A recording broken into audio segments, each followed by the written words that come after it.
Hi everyone, today as Parker's Reefs we're going to address that problem of having a freshwater style tank and wanting to add a overflow and sump to it. We're going to do that with an Eclipse Overflow.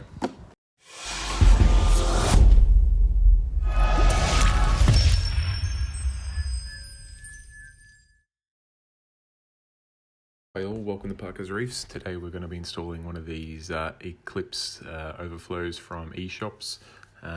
Today we're going to be looking at the small size. They also come in this medium, and coming right up here is the large with some extra overflow pipes there.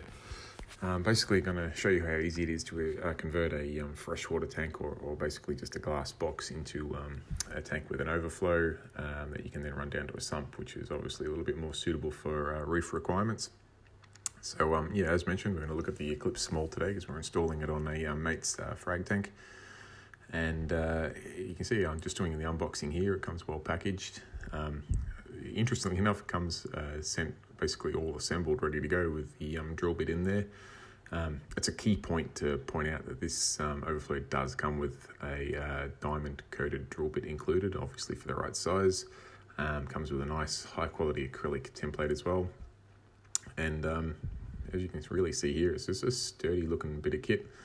There's the drill bit there. I'll just rip it out of the packaging so you can have a look. But anyone that's drilled a tank before will know that the biggest pain is finding a quality drill bit of the right size. This is made for it, so it's perfect. And being a brand new drill bit each time you're installing one of these, you know it's going to cut through that glass nice and easy. So yeah, here's the overflow itself. The small size just has a single hole, which makes things nice and easy. You've got the internal box and the external box. You see the drill size there is perfect for it. Ironic, hey? Nice little clear acrylic epoxy. You can see your water height in the overflow from the back. Here's the cutting template. You can see that it's made out of nice thick acrylic, not just a bit of cardboard like some other ones have. That makes it nice and easy when you're spraying water around and drilling the hole in the tank. It's not going to fall apart in your hands. And probably one of the most important bits there you'll see is the that black box there. That's the bit that goes inside your tank. That's how lower profile these overflow boxes are.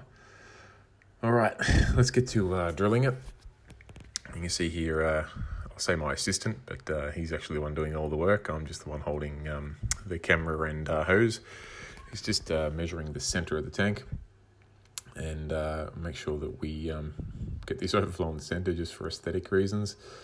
This is going to be a frag tank, so it's going to be handy having as minimal real estate taken up in the tank.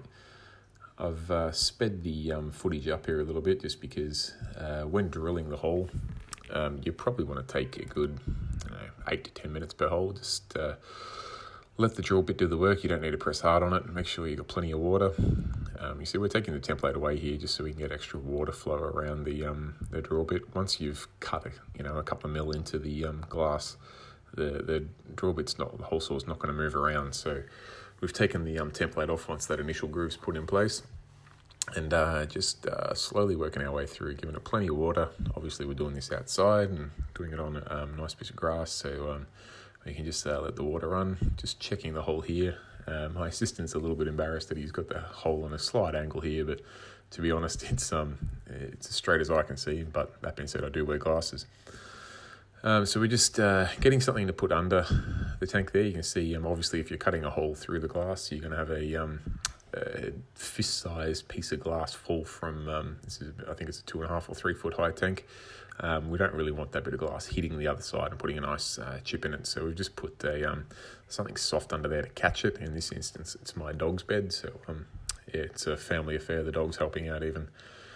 And we're keeping plenty of water up and letting the drill do the work. You can see all the nice fine glass dust coming off, which tells us it's cutting through nicely. Just about there now. Again, this is taking about 8 to 10 minutes in real speed. You don't need to rush this. There's absolutely no reason for it. But I can say with a brand new drill bit that's included, it cut through it really nice and cleanly. It's a really tidy cut. It's almost a shame that the bulkhead and overflow box is going to cover that. So here we are. We've installed the overflow there. The tank is still up on its side, but you can see how clean and tidy it looks. It's got a nice little lid that goes over the overflow there, so nothing falls in it. You can see the overflow box internally in the tank is such a small profile, takes up minimal space at all, and just looks really, really tidy. I don't know, I personally would question whether you'd build an internal weir when you can do these nice bolt-in ones like this now. It's just really tidy, takes up no space in the tank. This one also accepts standard size plumbing, so even though it comes with that nice little piece of red there, you can fit your standard Australian PVC to it, which makes it easy to adapt if you want to do a herby overflow or a bean animal or whatever your poison is there. I've got a picture here of someone with one of the large boxes which is set up a bean animal style. So yeah, it's as easy as that. Took me probably half an hour to install an overflow on a basic glass box, which has me kind of excited at what kind of tanks I could build up using some really nice like ADA style freshwater tanks, make some really fancy looking nanos, and yeah, these overflow boxes are really cool. They're so easy to install. This one, being the small one, I'm sure the other one was the same, but the small one is really, really affordable.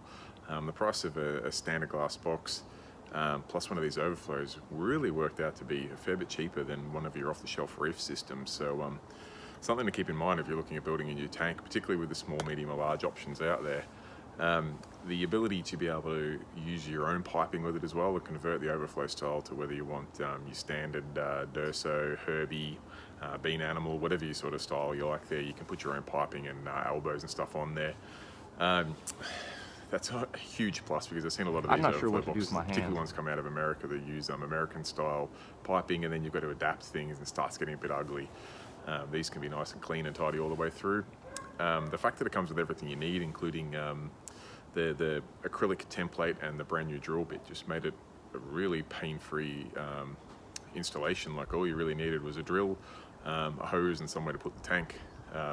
Probably a measuring tape and a texter's handy as well, but they're really optional items, and most people will probably have access to that. Even my cat's going to join me to see out this video. I'm sure he thought it was great too. So if you're looking at setting up a new tank, frag tank, or just a second tank, or a predator tank, or I guess everyone's not quite as crazy about the roofing as I am with 6 or 7 tanks in the house, but even if you're looking at setting up your first tank, be sure to keep one of these overflows in mind when you're looking at what sort of tank options you got, because it was cheap, it was easy, and it gave a really nice outcome. It's hard to argue with that. So yeah, if you have any questions, be sure to list them below, and in the meantime, if you could subscribe and like the video, that'd be awesome. Thanks guys, bye.